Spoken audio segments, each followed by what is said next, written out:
तो दोस्तों आज हम करेंगे चैप्टर 3 कोऑर्डिनेट ज्योमेट्री के प्रैक्टिस सेट। ठीक है, चलिए पहला क्वेश्चन देखते हैं। तो भाई पहला क्वेश्चन क्या है, in which quadrant the point X Y will lie. किस क्वाड्रेंट में, किस चतुर्थांश में एक्स वाई आएंगे अगर एक्स की वैल्यू जो है वो पॉजिटिव है और वाई की वैल्यू है नेगेटिव। तो हम लेते हैं एक ग्राफ। तो भाई किस चतुर्थांश में यानी कि किस क्वाड्रेंट में दोनों की वैल्यू, एक एक्स की वैल्यू है पॉजिटिव और वाई की वैल्यू है नेगेटिव। ठीक है, तो किस में आएंगे भाई, एक्स की वैल्यू पॉजिटिव इस तरफ आती है और वाई की वैल्यू नेगेटिव, ऊपर तो पॉजिटिव की तरफ नीचे नेगेटिव की तरफ। तो ये जो फोर्थ क्वाड्रेंट है इसमें क्या होगा, एक्स की पॉजिटिव और वाई की नेगेटिव। ये फर्स्ट, ये सेकंड, थर्ड और फोर्थ। तो पहले का आंसर क्या आएगा कि भाई फोर्थ क्वाड्रेंट में, ठीक है, ये दोनों लाई करेंगे। Next question, right the coordinate of a point at a distance of 5 unit from x axis lying in second quadrant.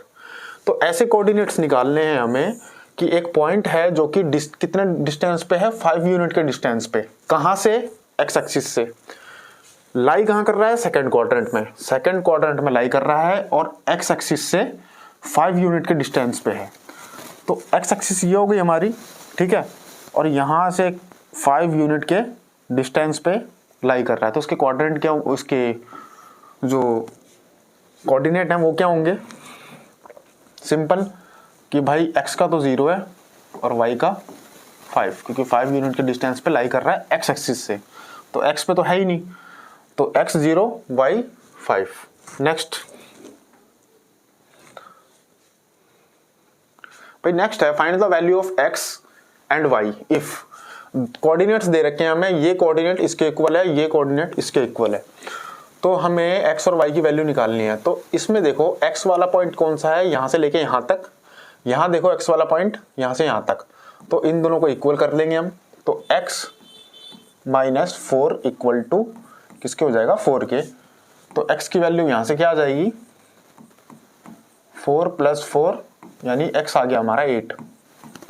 ठीक है, x की फाइंड आउट कर ली। y वाला किसमें आ रहा है, देखो यहां पे आ रहा है 2y माइनस 3, किसके इक्वल होगा, y वाले के ही इक्वल होगा। तो 2y माइनस 3 किसके इक्वल होगा, इसमें, इस कोऑर्डिनेट में y के इक्वल। तो 2y कितना आ गया हमारा, 7 प्लस 3, तो 2y इक्वल टू 10। y आ गया हमारा 10/2 यानी कि 5। ठीक है, तो x और y, x 8 है और y 5 है। Next question, what is the distance of a point. एक पॉइंट दे रखा है 7 और -6। अब इसका डिस्टेंस निकालना है, पहले तो x एक्सिस से फिर y एक्सिस से। तो चलिए ग्राफ देखते हैं। तो भाई ये कोऑर्डिनेट दे दिया हमें 7 और -6। ठीक है भाई, x का 7 y का -6। तो x का 7 ये रहा, y का -6 ये रहा। तो मैंने इसको यहां कर दिया भाई। ठीक है, क्या लिखूंगा, x का 7 और y का -6। अच्छा, अब सबसे पहला क्या है, इसका डिस्टेंस बताना है एक्स एक्सिस से। भाई ये जो पॉइंट है ना, इसका एक्स एक्सिस से कितना डिस्टेंस है। तो सिंपल डिस्टेंस देखो, यहां से लेके यहां तक कितना मैच हो रहा है, 6। तो 6 यूनिट डिस्टेंस है एक्स एक्सिस से भाई। ठीक है, एक्स एक्सिस से हमें मेजर करनी थी, एक्स से देख लिया हमने कितनी दूरी पे है, तो ये आ गया हमारा 6। ठीक है, अच्छा अब वाई एक्सिस से, भाई वाई एक्सिस ये है, यहां से कितनी दूरी है, यहां से दूरी है हमारी 7, यहां से लेके यहां तक 7 है। तो वाई एक्सिस से कितनी दूरी होगी हमारी, 7 यूनिट। ठीक है, अपोजिट हो जाएगा मतलब। Next, in which quadrant do the following point लाई। कौन से क्वाड्रेंट में ये सब लाई करेंगे। तो इसके लिए ग्राफ की आवश्यकता पड़ेगी। ग्राफ ले लेते हैं, ये ले लिया हमने ग्राफ। अच्छा, कौन से क्वाड्रेंट में लाई करेंगे, सबसे पहले आ गया 4 और -2। x का 4 y का -2, तो x का 4 तो ये रहा, y कहाँ नेगेटिव होता है नीचे की तरफ, तो x का 4 और y का -2 हमारा ये बिंदु आ गया। कौन सा क्वाड्रेंट होता है ये? फोर्थ क्वाड्रेंट, पता है सबको। तो पहले का आंसर आ गया हमारा फोर्थ क्वाड्रेंट में लाई करेगा, चौथे चतुर्थांश में लाई करेगा। दूसरा है -3 और 7, x का -3, ठीक है, x का -3 और y का 7, ये बिंदु आ गया भाई -3 और 7 वाला। तो ये कौन से क्वाड्रेंट में है? ये है भाई हमारा सेकंड क्वाड्रेंट में। फर्स्ट ये होता है, सेकंड ये होता है, तो दूसरे चतुर्थांश में ये आएगा।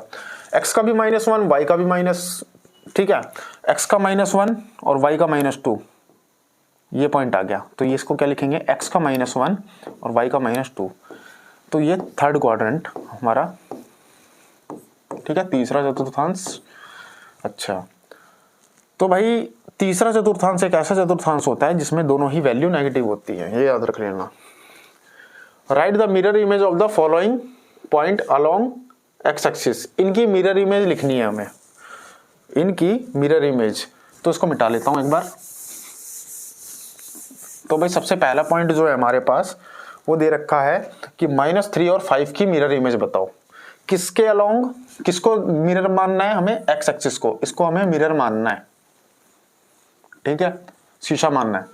तो -3 और 5, x का -3 कहां गया? ये रहा, y का 5, ये पॉइंट, तो -3 और 5 ये पॉइंट आ गया। अब इसकी मिरर इमेज यानी कि इसकी उल्टी इमेज कैसे बनेगी? किसके अलोंग बनानी है? एक्स एक्सिस के। इसको मिरर मान लिया हमने, इसको भाई हमने मिरर मान लिया, शीशा मान लिया। अब जितनी दूरी पे शीशे से आगे है उतनी ही दूरी पे ये मिरर से पीछे की तरफ होगी। 5 यूनिट ऊपर है, 5 यूनिट यहां डाल दो भाई, तो ये पॉइंट लगभग आपका यहां आ गया, ठीक है। अब देखो, तो इसके कोऑर्डिनेट बताने आप सबसे पहले, तो x का कितना है? -3, वही सेम चीज, और y का कितना है? -5, ठीक है। x का -3 और y का -5, यहां पॉजिटिव है भाई, ठीक है। -3 और 5, इसका हमने मिरर इमेज बनाया -3 और -5, तो -3 और -5 इसकी मिरर इमेज प्रस्तुत हो गई। दूसरा है 2 और 0, x का 2, y का 0, x का 2 यहां आ गया और y का तो कुछ है ही नहीं, तो इसी पॉइंट पे हम क्या लिखेंगे? 2 और 0। इसकी मिरर इमेज क्या होगी? अलग अगल में एक्स एक्सिस को हमने मिरर मान लिया, ये जो एक्स एक्सिस है इसको मिरर मान लिया, इसकी मिरर इमेज क्या होगी? कुछ नहीं होगी, सेम ही रहेगी ना, मिरर पे ही है ये, ठीक है। तो इसकी मिरर इमेज भी यही सेम टू सेम 2 और 0 रहेगी। तीसरा है -4 -7, x का -4 और y का -7, तो x का -4 और y का -7 कहाँ बनेगा भाई? x -4 y -7 यहां बनेगा।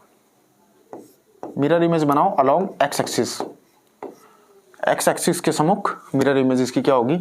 इसको मिरर मान लिया, इसके जस्ट अपोजिट में कितना यूनिट है? 7 यूनिट, 7 यूनिट ही ऊपर आएगा यहाँ पे और 4 यूनिट ही यहाँ, तो क्या कोऑर्डिनेट आएंगे? -4, ठीक है, और y का कितना है? 7, पॉजिटिव का 7, तो इसकी मिरर इमेज आ गई हमारी -4 और 7, ठीक है। y के अलोंग पूछता तो जितनी दूरी पे यहाँ है उतनी ही दूरी पे यहाँ पे होता, उसके हिसाब से कोऑर्डिनेट हम लिख देते। नेक्स्ट,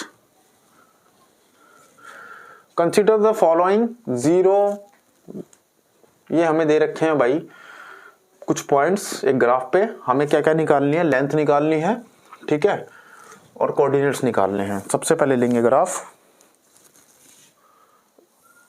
तो भाई सबसे पहले क्या पॉइंट्स दे रखे हैं हमें? ओ पॉइंट दे रखा है 0 0, यानी कि मूल बिंदु, ठीक है, मूल बिंदु हमें दे रखा है 0 0, ये जो ओरिजिन है, ठीक है, ये ओ पॉइंट है और इसके कोऑर्डिनेट हैं 0 0। अच्छा, दूसरा है a 4 0, भाई x का 4 और y का 0, तो यही पॉइंट बनेगा, y का तो कुछ है ही नहीं, तो x का 4 और y का 0 ये पॉइंट हो गया हमारा, इसको मान लिया a दे रखा है। b क्या है? 4 और 6, x का 4 y का 6, ये पॉइंट हो गया x का 4 और y का 6, इस पॉइंट का नाम है B। ठीक है, चलो मिला देते हैं इनको।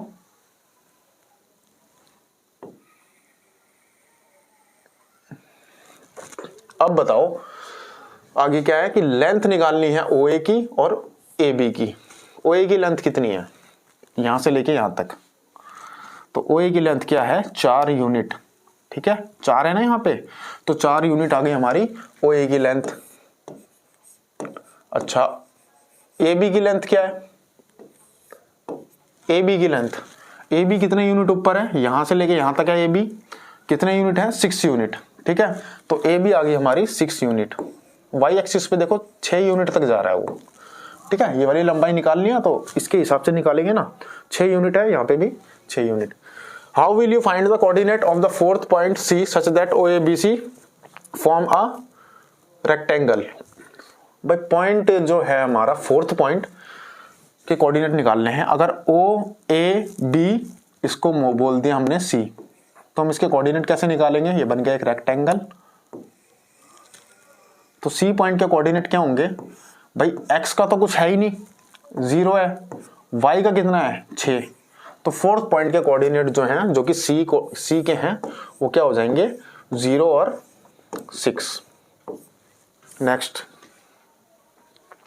ठीक है। अच्छा भाई, the base AB of 2 equilateral triangle ABC and ABD। ठीक है, एक बार क्वेश्चन को पढ़ो, इतने में ग्राफ लेके इसकी जरा बना दूंगा आकृति। शेप ले लेते हैं, 2 ट्रायंगल है हमारे पास।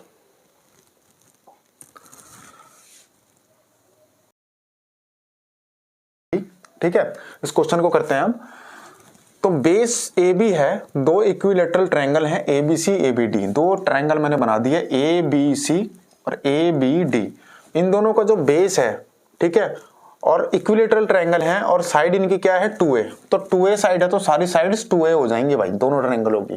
ठीक है, क्योंकि इक्विलेटरल ट्रायंगल की जो सारी साइड्स होती हैं वही इक्वल हो जाती है। अच्छा, इनका जो बेस है वो एक्स एक्सिस के अलोंग लाई करता है। ठीक है, ABD का भी जो बेस है एक्स एक्सिस पे है और ABC का भी एक्स एक्सिस पे है। ठीक है, इस प्रकार लाई करता है कि mid point of AB is at origin. AB जो साइड है, इसका जो मिड पॉइंट है, ये रहा, यहाँ पे 0 0 होते हैं, तो ये बिल्कुल इसका जो AB का मिड पॉइंट है वो ओरिजिन पे लाई कर रहा है बिल्कुल ही। ठीक है, find the coordinate of 2 vertices C and D। हमें क्या निकालना है, C और D के वर्टिसेस जो हैं, क्या क्या इनके कोऑर्डिनेट होंगे ये निकालना है। तो कैसे निकालेंगे, सबसे पहले हम देखेंगे पहले वाले ट्रायंगल में। अब ये देखो, ये साइड 2A है, तो मिड पॉइंट इसका सेंटर पे लाई कर रहा है, तो 2 इक्वल पार्ट्स में डिवाइड होंगे, A और A। ठीक है, 2A ना बाइसेक्ट हो जाएंगे, मतलब मिड पॉइंट ये है, ओरिजिन भी ये है, तो A इस तरफ, A इस तरफ। दूसरी चीज क्या है कि भाई मिड पॉइंट है, एक ग्राफ क्या करता है 90 डिग्री का एंगल बनाता है, ये 90 डिग्री का एंगल है। ठीक है, 90 डिग्री का एंगल है भाई ये। अच्छा, अब हम लेंगे किसकी मदद, पाइथागोरस की मदद। तो सबसे पहले ये जो ओरिजिन है इसको O पॉइंट मान लेता हूं मैं, O पॉइंट इसको मैं मान लेता हूं। इंक चेंज करते हैं थोड़ी सी। तो ओरिजिन को O पॉइंट मान लिया। अब देखो AOC सॉरी, तो AOC, इसमें एक एंगल क्या है 90 डिग्री का। ठीक है, लिख देता हूं मैं AOC, और इतना पार्ट क्या है A, और क्योंकि इक्विलेटरल ट्रायंगल है तो 2A इस तरफ। मुझे C के कोऑर्डिनेट निकालने हैं, यानी कि मैं यहां से लेके यहां तक का डिस्टेंस मैं कैलकुलेट करूंगा पाइथागोरस थ्योरम से। तो क्या लिखूंगा मैं सबसे पहले, भाई AC का स्क्वायर क्या होता है, हाइपोटेन्यूज का स्क्वायर इक्वल टू बेस का स्क्वायर प्लस परपेंडिकुलर का स्क्वायर। परपेंडिकुलर है हमारा OC। ठीक है, AC कितना है 2A, AO कितना है, AO है हमारा A है ना। ठीक है, AO आ गया हमारा A, तो A का स्क्वायर प्लस OC हमें निकालना है। OC निकालेंगे डिस्टेंस जब भी इसके कोऑर्डिनेट आ पाएंगे हमारे पास। तो 2A का स्क्वायर हो गया 4A square, A square plus OC square. ये इधर माइनस में जाएगी, तो 4a में से 1a घटा दिया इसका स्क्वायर, तो 3a स्क्वायर हमारे पास बचा। अच्छा, ये स्क्वायर क्या कर देगा, रूट चढ़ा देगा इसके ऊपर, तो OC में क्या लिखूंगा, अंडर रूट 3a स्क्वायर। अब कोई चीज स्क्वायर में है, जोड़े बन गए तो बाहर आ जाएगी, तो हमारा रूट 3 अंदर ही रहेगा, a आ जाएगी बाहर। तो OC का जो डिस्टेंस है वो रूट 3a है, यानी यहां से लेके O से लेके, ठीक है, C तक जो डिस्टेंस है वो कितना आ जाएगा हमारा, रूट 3a, ये डिस्टेंस है। तो कोऑर्डिनेट क्या होंगे C के, x की तो वैल्यू 0 है ना, सिर्फ y पे ही बन रहा है, तो C के जो कोऑर्डिनेट होंगे भाई x का 0 है और y पे कितना डिस्टेंस पहुंच गया, रूट 3a, जो कि पॉजिटिव में होगा क्योंकि y की वैल्यू अपर डायरेक्शन में पॉजिटिव में होती है।